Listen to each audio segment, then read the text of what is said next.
مجھے ایک صاحب کہنے لگے، میں نے آپ کو پہلے بھی یہ بتایا کہ یہ جو نوافل ہیں جس کے بارے میں نے آپ کو کہا کہ جو یہ نفل پڑھے اور وہ کہے کہ میں بازی ہار گیا ہوں، میں کیسے مانوں؟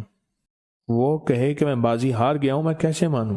مجھے کہنے لگا کہ آپ سے سنا تھا اور اس کے بعد میں نے فیصلہ کیا کوئی شب جمعہ ایسی نہیں ہوگی جس میں اس کو پڑھنا نہیں چھوڑوں گا۔ اور کہنے لگے میں نے اس کو پڑھنا نہ چھوڑا، پڑھنا نہ چھوڑا۔ کاش میں نے خواب دیکھا، خواب دیکھا۔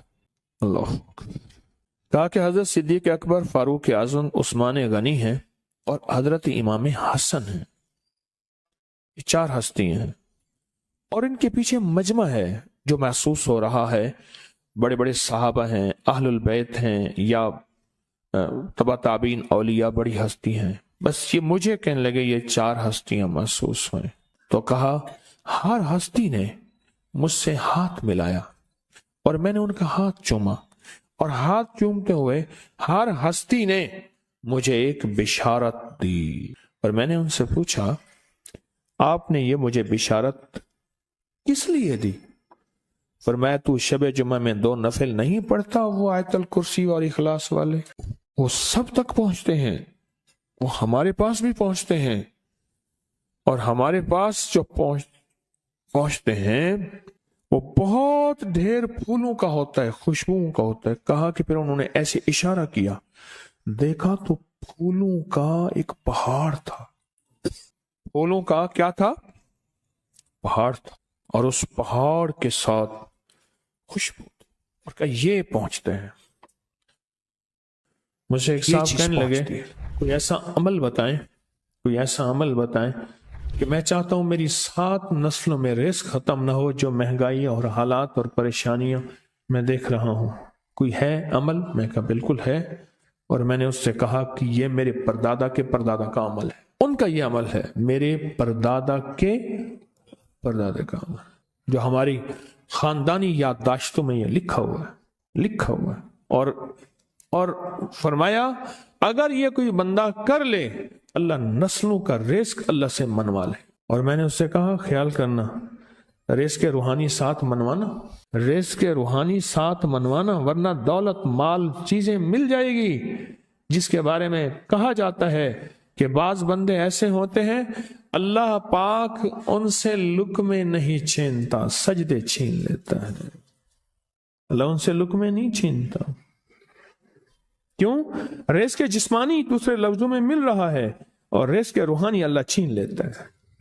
یہ جو آج آپ بیٹھے ہیں تسبیح خانے میں اور میں بیٹھا ہوں، یہ ہم روحانی دسترخوان پہ بیٹھے ہیں، یہ بہت بڑا دسترخوان لگا ہوا ہے، یہ دسترخوان ہے۔ سنا ہے در یار پہ بڑی دھوم ہے، سنا ہے در یار پہ بڑی دھوم ہے، وہاں عاشقوں کا ہجوم ہے۔ یہ روحانی دسترخوان ہے، میں بھی خود محتاج ہوں، یہ روحانی دسترخوان ہے۔ تو میں نے اس سے عرض کیا کہ ایک دسترخوان نہیں مانگنا، دونوں مانگنا، رزق روحانی بھی، رزق جسمانی تو اس کو ملتا، اس کو بھی ملتا ہے جس کو کلمہ نصیب نہیں ہوا، رزق جسمانی تو اس کو ہی ملتا ہے جس کو کملی والی کی غلامی نصیب نہیں ہوئی، رزق جسمانی تو اس کو ہی ملتا ہے جس کے ماتھے پہ شقاوت لکھی ہے، رزق جسمانی تو اس کو ملتا ہے جو اللہ کا نافرمان ہے، رزق جسمانی تو اس کو ملتا ہے جو اللہ کے وجود کا انکار کرتا ہے، رزق جسمانی تو اس کو ہی ملتا ہے جو آخرت اور قبر کا انکار کرتا ہے، رزق جسمانی تو اس کو ملتا ہے جو جنات اور برزخ کا انکار کرتا ہے، رزق جسمانی تو اس کو ملتا ہے جو خود کملی والے کی نبوت کا انکار کرتا ہے، وہ تو بے بہا لوگ ہیں، ان کو ملتا ہے۔ پر تجھے بھی صرف رزق جسمانی ملا اور اللہ سے یہ منوا لیا، نہ یہ نہ منوانا، اللہ سے کہنا ہے اللہ رزق روحانی بھی دے اور رزق جسمانی بھی دے، 2 رزق کٹھے عطا فرما۔ کون سا رزق؟ رزق اور رزق جسمانی بھی دے۔ کہیں ایسا نہ ہو کہ میری نسلوں میں صرف مال، دولت اور چیزیں ہوں اور تیرا نام اور تیرے حبیب کا نام نہ ہو، تیرا نام اور تیرے کملی والے کا نام نہ ہو، تیرا نام اور تیرے دوستوں کا نام نہ ہو، تیرا نام اور تیری آل و اصحاب کا نام نہ ہو۔ کہیں ایسا نہ ہو میں محروم ہو جاؤں، مجھے آل اور محمد اور آل محمد اور اصحاب محمد کی نسبتیں یہ بھی ساتھ عطا کیے رکھ۔ تو میں نے اس سے کہا کہ 2 چیزیں مانگنا۔ اچھا قدرت کا نظام ہے، کچھ دیوانے بھی ہوتے ہیں، یقین والے ہوتے ہیں، آپ جیسے آپ مخلص بیٹھے ہیں، اور پوری دنیا میں ہمارے ساتھ اس وقت مخلص بیٹھے ہیں جو ہماری آج کی محفل میں شریک ہیں، ہوتے ہیں دیوانے۔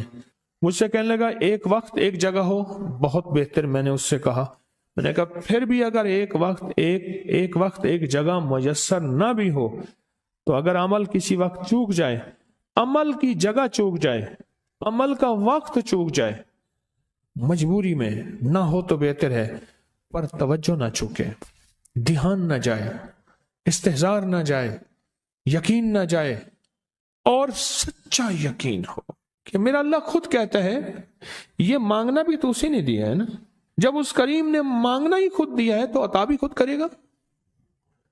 نہیں خوف نارے جہیم کا کہ کرم ہے مجھ پہ کریم کا، وہ خود عطا کرے گا مجھے، اس نے مانگنا دیا دے گا۔ یقین ہو ایسا ایسا ایسا ایسا، اتنا زبردست یقین ہو، اتنا یقین ہو اللہ کے ملنے پہ اور اللہ کے مانگنے پہ، اتنا یقین ہو کہ گمان اور خیال سے بالا تر یقین ہو، بہت زیادہ یقین ہو۔ یاد رکھیے گا میری بات، میری طرف دیکھتے رہیں، یاد رکھیے گا جس کو ملا ہے یقین کی طاقت میں ملا ہے، اور جس سے چھنا ہے بے یقینی نے اس سے سب کچھ چھین لیا، بے یقینی نے اس سے سب کچھ چھین لیا۔ جس کو ملا ہے یقین کی طاقت سے ملا ہے، یقین ہو کہ میں کر رہا ہوں اور اللہ مجھے دے دے گا۔ کہا کہ کیسا یقین ہو؟ کہا جیسے بکری کے تھن دودھ سے بھرے ہوئے اور میں کہوں کہ میرے ہاتھ سے دباؤں گا اور دودھ نکلے گا، اس سے زیادہ یقین۔ اور کہا کس سے زیادہ یقین؟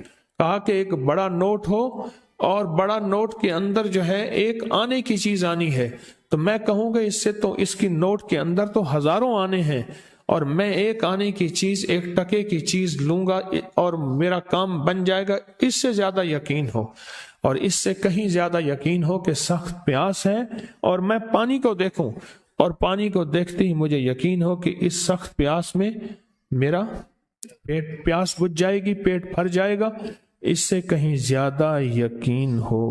میں پھر بھی یقین کو نہیں سمجھا سکا، علم بھی محدود ہے، الفاظ بھی میرے پاس محدود ہیں۔ اس سے کہیں زیادہ یقین ہو، اس سے کہیں زیادہ یقین ہو، اور بہت زیادہ یقین ہو۔ کیا خیال ہے؟ آپ چاہیں گے اپنی نسلوں کے لیے بخت، رزق، نصیب اور مقدر منوا لیں؟ میں نے کہا روزانہ 40 منٹ بیٹھ، 40 منٹ صبح دوپہر شام، جو تیری تنہائی کا وقت ہو، کہ یا اللہ دنیا میں ایسی جگہ کوئی کہیں ہوتی، اکیلے بیٹھے رہتے یاد تیری دل نشیں ہوتی، اکیلے بیٹھے رہتے یاد تیری دل نشیں ہوتی، اور بس صرف ایک بار سورۃ فاتحہ پڑھ، اور اس کے بعد ایاک نعبد و ایاک نستعین کو دوہرا۔ تو میں نے اسے عرض کیا کہ بس اس کو وجدان سے پڑھو، ایسے پڑھ کے رونگٹے کھڑے ہو جائیں، آنسو بہنے لگ جائیں، دل کے اندر کا درد اور دل کا اندر کا غم اور اللہ کے سامنے حاضری، استحضار، اور یہ کیفیتیں تیری ہوں کہ بس اس کے علاوہ کوئی مجھے یاد نہ رہے۔ اس درد سے پڑھو صرف 40 منٹ۔ 40 کی عدد کے ساتھ کائنات کے رازوں کا بڑا تعلق ہے۔ 40 کا جو عدد ہوتا ہے، بس 40 کے عدد کے ساتھ پڑھ، اور بہت توجہ سے پڑھ، اور بہت دھیان سے پڑھ، بہت توجہ سے، روز پڑھ۔ مجھ سے کہنے لگا کتنے دن پڑھوں؟ تو میں نے اس سے کہا مجھ سے یہ دن نہ پوچھ، تیرا دل خود بولے گا کہ فیصلے ہو گئے ہیں، بس ختم، دل خود بولے گا۔ یہ بتائیں کہ پیٹ بھرتے ہوئے کوئی گھنٹی بجتی ہے، یہ دل خود بولتا ہے کہ پیٹ بھر گیا۔ پیاس میں بھی کوئی کہتا تو نہیں ہے کہ آپ کی پیاس بجھ گئی ہے، وہ دل خود بولتا ہے کہ بس اب پانی کی ضرورت نہیں ہے۔ نیند سے دل بھر جائے تو بس دل بس اب سو لیا، وہ اٹھیں۔ اسی طرح دل خود بولے، دل خود بولے، کیا بولے؟ دل خود بولے، اور دل اندر بولے، دل اندر بولے کہ اللہ پاک جل شانہ نے نسلوں کے لیے رزق، عزت، دولت، برکت کے فیصلے کر دی، بس دل بولے۔